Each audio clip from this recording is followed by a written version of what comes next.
Hello everyone and welcome back to the ESV TV Korean Weekly Season 3, Week 1, Day 2. We're going to jump into Game 2 in this Round 3 match between Serrano and GUMiHo. GUMiHo is currently up 1-0.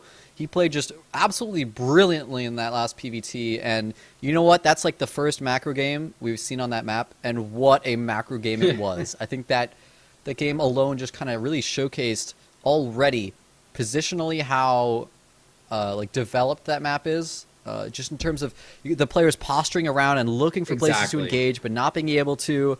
The nuke behind the rocks thing, I really like that play by GUMiHo. As somebody said in chat, until I have to face it on ladder, and then I'll rage about it, obviously. But, well, if the map gets added to ladder, hint, hint, Blizzard. But in any case, we're jumping to Game 2, and no surprise here, it's going to be on Cloud Kingdom, a map that Serrano feels very comfortable on. The map that we actually indeed first saw that Forge Expand build from him on. So let's jump in and get it started.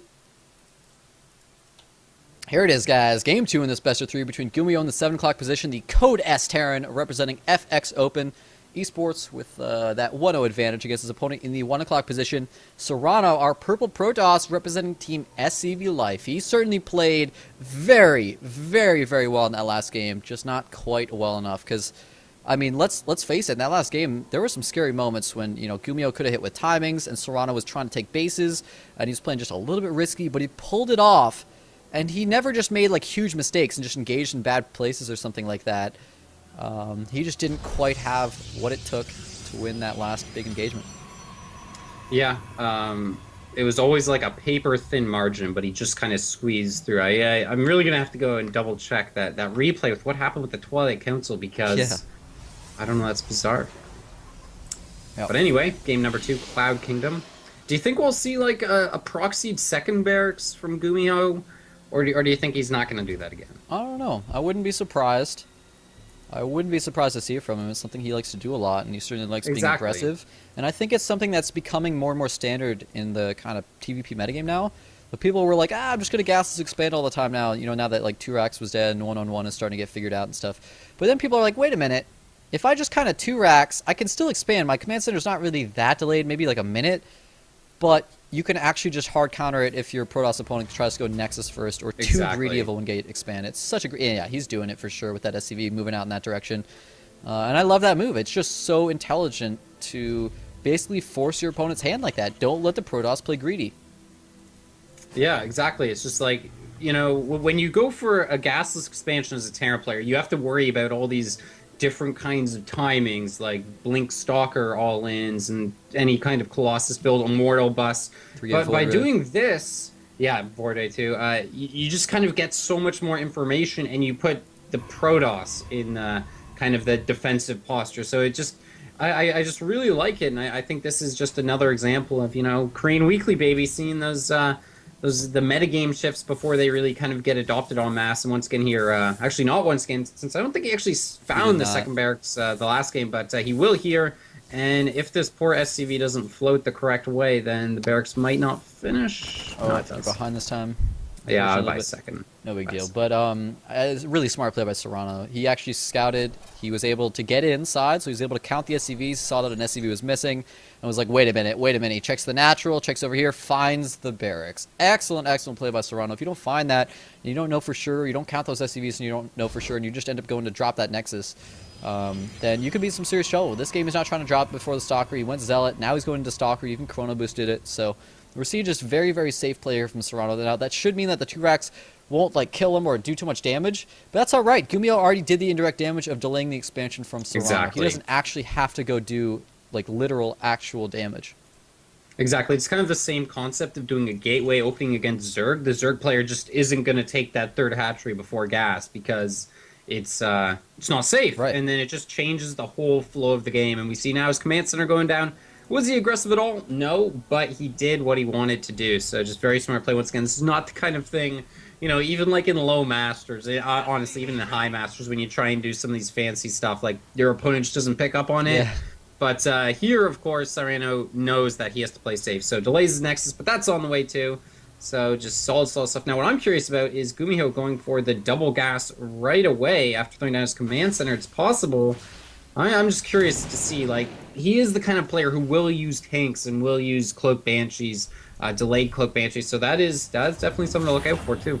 Oh, absolutely it is. A lot of times, if you saw that your opponent went 2 racks, it's like, oh, okay, I know you're not actually going like 1-on-1 or something like that. I don't really need to get a robo. Yep. Sometimes players will not only not get a robo, they'll rush up 4 gates. They can actually pump out more units, maybe be aggressive, trying to punish you if you're a little bit too greedy, don't have bunkers. So it can actually be a great move. And actually, look at what Serrano's doing. He's dropping a 3rd Nexus here off of only 1 gateway. What an unbelievable move. I mean, he knows his opponent went 2 racks and then Command Center, so his Command Center is just a little bit late. So those later timings, as opposed to the early timing denying the first expansion, would be a little bit weaker. So a pretty smart move by Serrano if you can pull it off. It would be pretty difficult, though, and I do expect that in order to pull this off, he's going to have to make mass gateways. So with that double gas, well, unfortunately, GuMiHo's just going for standard play, but if we had seen something like you were talking about, like a Cloak Banshee follow-up, that could have actually been really, really dangerous for Serrano. But even what GuMiHo is doing here is kind of quite bizarre. He's gone double Tech Lab, but he's still just working off of 2 barracks. This is definitely not the run-of-the-mill Terran build. So we'll see where he wants to take this, because I'm not really sure. Yeah, players are starting to kind of realize like exactly where they can cut the line when they're macroing more and more nowadays. Like for example, like PVZ, we're seeing more things like 2-gate expands, and then even going off to a 3rd base off of only 2 gates. Play like that, especially like, players like Liquid Noni kind of pioneering that kind of stuff. So GuMiHo just going to rush a factory off of only 2 barracks right now, so he knows he can just pump Marauders off 2 racks, pump out a lot of units. Maybe he's just going to rush up to some medevacs here, and then maybe take an early quick 3rd base. Who knows? But it looks like he's posturing for maybe some aggression, and this is exactly the type of timing that is really hard to hold off if you go for that early quick nexus. You haven't really gotten your extra gateways up to really get their benefit. You're really just relying on force fields, and the sentries might just be a little bit out of position. No, GuMiHo doesn't want to take the risk and run up that ramp and risk getting force fielded, but he could run around to that 3rd base. He hasn't scouted it yet, but when this Marine sees it, I do expect him to try to actually put on some pressure. Yeah, he's going to see that Nexus, and he's going to send his whole army over there. That's a pretty wide ramp. You can't just drop 3 force fields endlessly there. So this could be pretty hard for Serrano to hold, but all of his gateways are finishing, so he's going to have quite a lot of production available. Looks like just 6, actually. Yeah, I think as long as he doesn't horribly botch the force fields, he should be fine. And upon seeing that sentry count there, GuMiHo actually turns around, because once again, he was only operating off of 2 barracks that whole time, and look at what he's doing now. He's adding a starport, more barracks, but he's making some siege tanks here, and he doesn't have a 3rd command center, so he may just kind of go for like a 2-base all-in with some siege tanks and try and siege up below the 3rd base here. This is, once again, quite unique play. It is unique, and it's unbelievably intelligent, because when you think about it, every player, based on basically what Parting said as an example, every player that goes for a really quick 3rd is going to make a million gateways to try to make up for it, so they can use that income and pump out lots of units to deal with any type of time you can throw at them. They're not going to have a robo. They're not going to have things like Immortals. I mean, he has a robo being added on now, but it's super late for what you would want. So he's not only doesn't have Immortals to deal with the tanks, he doesn't have Observers, so he can't see exactly what his opponent's going for and prepare for it ahead of time, get the right unit composition. He's not going to see the army coming towards him. He's not going to be able to, see those tanks getting sieged up and such. And all these things can add up and really cause some problems for you when you're just using gateway units against Marine Marauder Medevac Siege Tank. Now, the lack of combat shield, that is definitely something that worries me. I'm not sure if he forgot it. He may have done something unfortunate, like lifted off the factory too soon and canceled it or something. He may not realize. But he is most definitely going all in off 2 bases. He's up to, 6 barracks, as well as the factory actually producing units. Got to keep in mind, usually in this matchup, the factory is used for things like floating across the map, or it just sits there and does nothing. But here he's actually producing units, so he's really not going to be able to afford another command center, and he's going to be completely all in, and actually does start that combat shield. And actually that should sync up pretty closely with +1 finish, so I think he's just actually got this all lined up pretty beautifully. Ooh, and a drop in the natural right now from Serrano. I mean, he's taking a lot of damage right now, and there is such a low probe count in there to start with, but nice blink, and actually picks off the medevac there. Really well done. They're actually even on harvesters right now. Keep in mind Serrano's on 3 base, though. But now he just decided to go ahead and chrono his Nexus and really start pumping out some probes. Meanwhile, GuMiHo looks like he might be ready to actually move out and go attack, and this could be pretty hard for Serrano to hold off. I'm wondering when GuMiHo does this, I mean, he's clearly pretty much going all in with this many barracks, no third command center on the way. So the question is, how many SCVs is he going to pull? Like, is he just going to pull like 6 SCVs so he can make some bunkers, repair, etc., and have a lot of stuff behind it? Or is he actually going to pull like all of his SCVs and just go for it and go for the wins? Given the fact there's a third base, it seems like pulling all your SCVs would be a little bit more of a risky move. And in fact, he's not even pulling like 6. He's actually only pulling 1 SCV. I would have expected a lot more with all the siege tanks he has in his army. Yeah, I really feel like a good 15 SCVs would make all the difference here, but he's not going for that, so we'll see here. He can't take too long. He really has to kind of get going. If that 1-1 in charge finishes, then all of a sudden his army is not looking so hot, and beautiful play here from Serrano, just delaying as much as he can, willing to use these force fields on the low ground because he just wants to buy time. Nice scan as well to pick off that observer. So important. The observer lets the Protoss know when the Terran is unsieging, so that then they can move forward and pick off tanks. If you can't know when they're unsieging and moving forward, it's so hard to deal with this. Nice forces again, but look at that. Great move by Serrano to abandon the third base. He's realized, wait a minute, you're 2 base all-inning me. You have these siege tanks. I can't bust this position. Yep. I don't have charge plus and 1-1 yet. I don't have any immortals. Colossus, first one is on the way now. Not going to be done in time, but maybe it'll be done in time for him to defend his natural and actually stay in this game. But if he had tried to defend that third, it would have been a lost game. It would have been immediately over. So really nice decisions here by Serrano, but now he's supply blocked as well.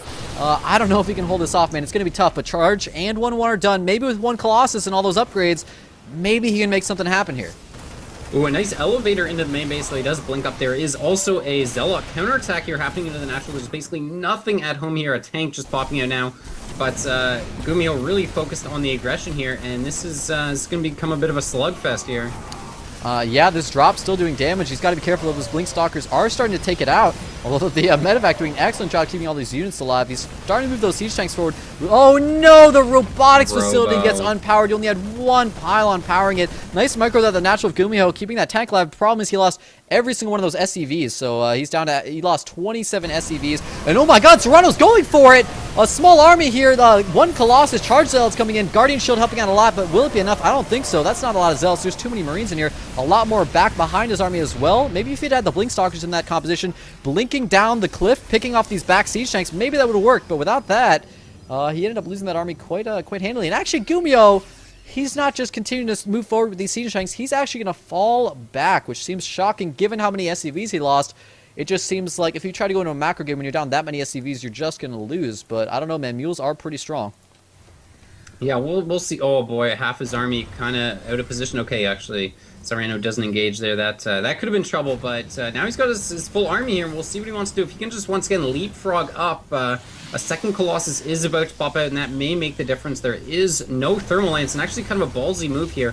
2-2 is on the way. I kind of would have thought in a position like this, he would just kind of put the upgrades on halt and be happy he's got 1-1, but he is continuing to upgrade, and the Colossus coming in here. Nice spread on the units. Yeah, unfortunately for Serrano, even though he has a slightly better position with that arc, those 5 tanks, excuse me, on the low ground are giving so much utility to GuMiHo right now, but unfortunately he didn't move any of them forward. He's engaging with just his Marines. GuMiHo, man, you need your tanks in there. You can't engage with just Marines when there's a Colossus in the back doing so much splash damage. He's not even like lifting and trying to get out of there. He's finally moving tanks forward, but it might be too late. You can't use tanks by themselves. They need that Marine support here. So that's going to give Serrano maybe time to get 2-2. I don't know. It's still going to be tough. He's warping an almost pure Stalker. Those Vikings might be able to take out that Colossus, but it's going to be close. Yeah, I mean, I don't know, like, if he had just unsieged the tanks and gone, you know, tanks not in siege mode against Colossus and Stalkers are actually insanely good. Like, they are so good. Yeah, so they we'll see here, are. but he's got reinforcements, he's just edging forward, and if he can take out that Robo again, he maybe will get the job done. One of these Colossus is very injured as well. The Stalker's in a nice position to be on the high ground here, get some pot shots off, but it's going to be tricky. Yeah, he's actually... Command Center also on the way. I can't believe he's switching it into an Immortal at this stage as opposed to just continuing to make more Colossi, but it looks like the Revive Field is going to be targeted down. Zealot's actually charging in right now. Stalker's blinking. I love the split, so we can have a couple in the back.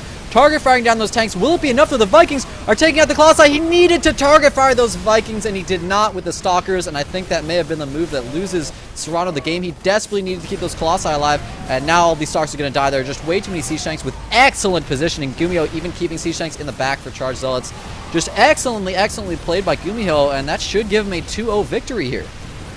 Yeah, I mean, I think he just may not have had enough units at all there, and he just could not hold. What a fantastic game there from GuMiHo. Just kind of to me, showing he's kind of the real deal. This guy knows how to adapt. He sees that third base coming up and is like, you know what? I'm just gonna add more barracks, start making tanks, and then kill you. And that's what he did. It didn't look absolutely pretty at certain points in that game, but he certainly got it done. And I just really love to see that kind of variety in gameplay from a player being willing to vary up and just knowing, that kind of siege tank play on this map is just so strong.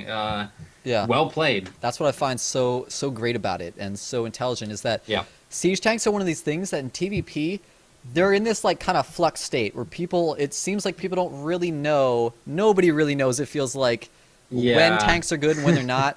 Like 111 uses tanks to great effect, but then in the late game it seems like, Terrans shouldn't use tanks. But then you still have players like Alive having a 200 army that actually has siege tanks in it. And it's like map dependent, position dependent, and it's one of those things that I feel like the majority of people, it's really hard to understand, like, when exactly is it a great idea to get tanks? And clearly GuMiHo understands that perfectly. All right, your robo's going to be late, you're making a lot of gateways, this map is good for it as well, I'm going to go ahead and siege up tanks to that third, there's no way you can hold it. Just really, really well done. And he takes a 2-0 victory over Serrano, and yet again, it's one of those series that I think the score doesn't really reflect the match. Serrano played really well in both games, but GuMiHo just barely edged him out, and he's a Code S Terran, man. That's what he's going to do. So, well, next series coming up is going to be the STC versus Shine, and I think this might be the one I've been looking forward to, although some of these matches we've had today are going to be hard to top, so absolutely. We'll see. Should be a great TVZ, though. The STC is always fun to watch, so don't go anywhere, guys. We'll be back with that with this quick commercial break.